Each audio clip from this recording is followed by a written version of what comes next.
Hello बच्चों, स्वागत है आपका मेरे चैनल माय हिंदी टीचर में। बच्चों देखिए, आज मैं आपको ये प्रश्न उत्तर दिखाने जा रही हूँ पन्ना पन्ना बोलता से। किसके घर में खुशी का माहौल था? तो प्रश्न आएगा, आप लिखिएगा। उत्तर है खुशी के। सॉरी बच्चों, किसके घर में खुशी का माहौल है? शुभांगी के। शुभांगी की बुआ क्या बन गई थी? तो उत्तर है IAS। IAS अधिकारी बन गई थी शुभांगी की बुआ। तीसरा प्रश्न है बच्चों, सामाजिक शब्द में कौन सा प्रत्यय लगा है? तो आप लोगों को मैं बार बार बताती हूँ, समाज प्लस इक बराबर सामाजिक। तो इसमें इक प्रत्यय लगा है बच्चों। पठ धातु में अनीय प्रत्यय के मेल से नया शब्द क्या बनेगा? पठ प्लस अनीय पठनीय। तो ए नंबर सही है आपका। देखिए यहाँ पर ज्ञानी, ज्ञानी शब्द का विलोम हो जाएगा अज्ञानी। अगला प्रश्न है बच्चों, विद्वान का स्त्रीलिंग क्या होगा? तो बच्चों विद्वान का स्त्रीलिंग विदुषी होता है। विद्वान पुरुष को कहते हैं और स्त्री को विदुषी। फिर है सातवां प्रश्न है, विद्यालय का संधि विच्छेद क्या होगा? विद्या प्लस आलय बराबर विद्यालय। तो यहाँ पर विद्या प्लस आलय, ये देखिए बी नंबर सही है। चुनना का भाववाचक संज्ञा क्या होगा? तो चुनना का बच्चों भाववाचक संज्ञा हो जाएगा चुनाव।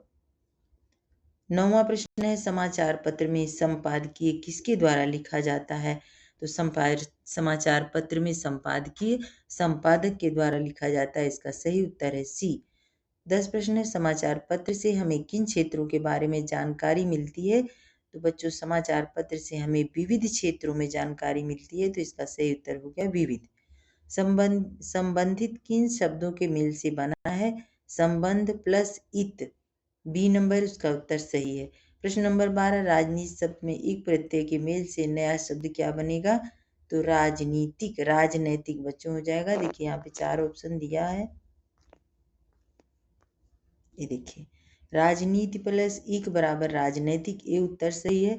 अर्थ में इक प्रत्यय के मेल से नया शब्द क्या बनेगा?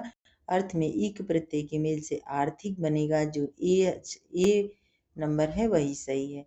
प्रश्न नंबर 14, इत्यादि का संधि विच्छेद क्या होगा? इति प्लस आदि बराबर इत्यादि। देखिए यहाँ पर सही हो गया, इति प्लस आदि बराबर इत्यादि, सी नंबर। अब 15वां नंबर है, जो सदा सत्य बोलता हो उसे एक शब्द में क्या कहते हैं? सत्यवादी। डी का है, 15 का है डी सत्यवादी। अब छोटा प्रश्न देखते हैं, पिताजी कहाँ बैठकर समाचार पत्र पढ़ रहे थे? आंगन में। शुभांगी की बुआ किस सेवा के लिए चुनी गई हैं? भारत सरकार की प्रशासनिक सेवा के लिए। बच्चों यहाँ पर प्रश्न उत्तर भी दिया हुआ है, आप लोग एक बार पढ़ेंगे और अगर लिखना चाहें तो अपनी कॉपी में लिख भी सकते हैं, आपका सब कुछ तैयार हो जाएगा।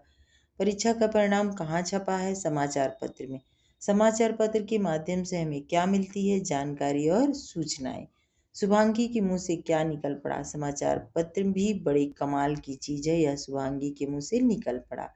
निम्नलिखित गद्यांश को पढ़कर उत्तर दें। इतना ही नहीं बेटी, समाचार भी कई प्रकार के होते हैं, जैसे राजनीतिक समाचार, सामाजिक समाचार, आर्थिक समाचार यानी रुपए पैसे या बाजार से संबंधित समाचार, खेल कूद के समाचार इत्यादि। इन समाचारों से हमें विविध क्षेत्रों के बारे में जानकारी मिलती है।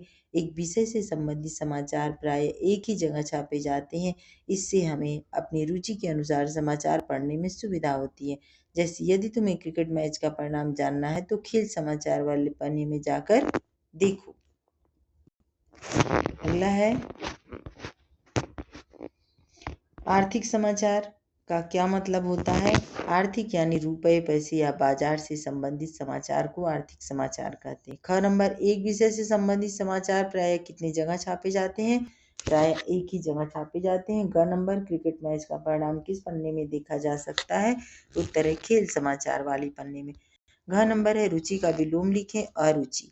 अंग नंबर है, परिणाम का अर्थ लिखें, फल या नतीजा। परिणाम का मतलब होता है बच्चों फल। इसका क्या फल मिला तुमको? इसका क्या नतीजा मिला, यानी इसका क्या परिणाम मिला।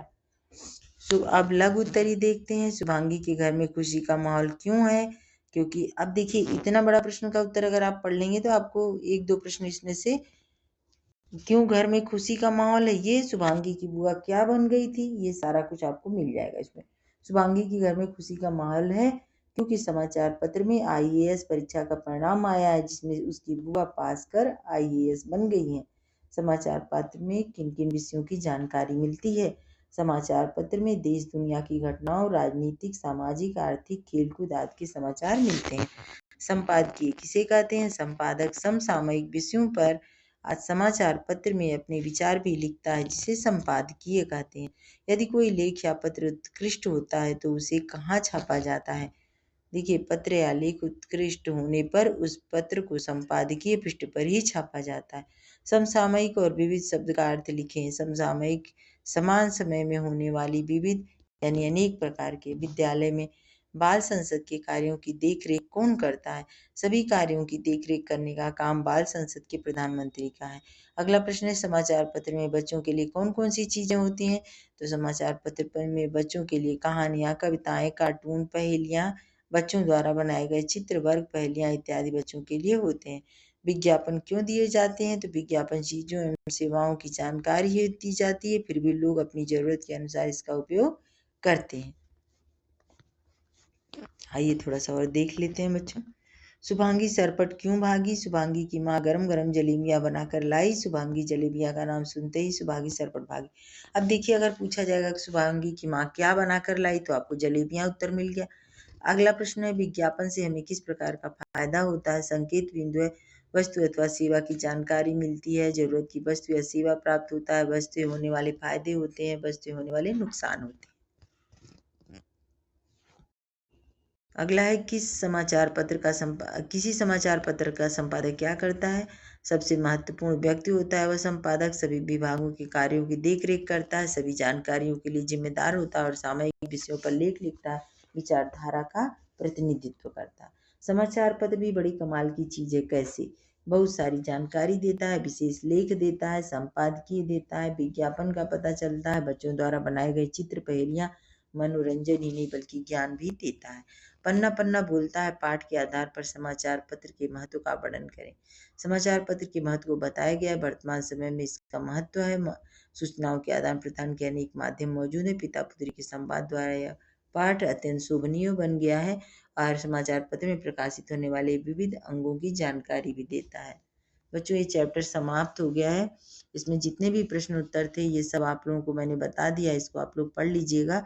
और पन्ना पन्ना बोलता है पाठ से ज़्यादातर बोर्ड के एग्जाम में ऑब्जेक्टिव क्वेश्चन ही आते हैं, लेकिन थॉरली अगर आप पढ़े रहेंगे तो आपको ऑब्जेक्टिव उत्तर देने में कोई परेशानी नहीं होगी। चाहे वो 2 नंबर का हो, 1 नंबर का हो, जितने भी नंबर का हो, आपको बताने में कोई परेशानी नहीं आएगी। तो इसलिए बच्चों, कोई भी चीज़ अगर आपको कोई भी चैप्टर पढ़ना है तो आप उसके बारे में पूरा अच्छे से जानकारी लीजिए। 2 से 3 बार पढ़िए। इसका चैप्टर भी मैं पढ़ के आपको बता दूंगी। धन्यवाद।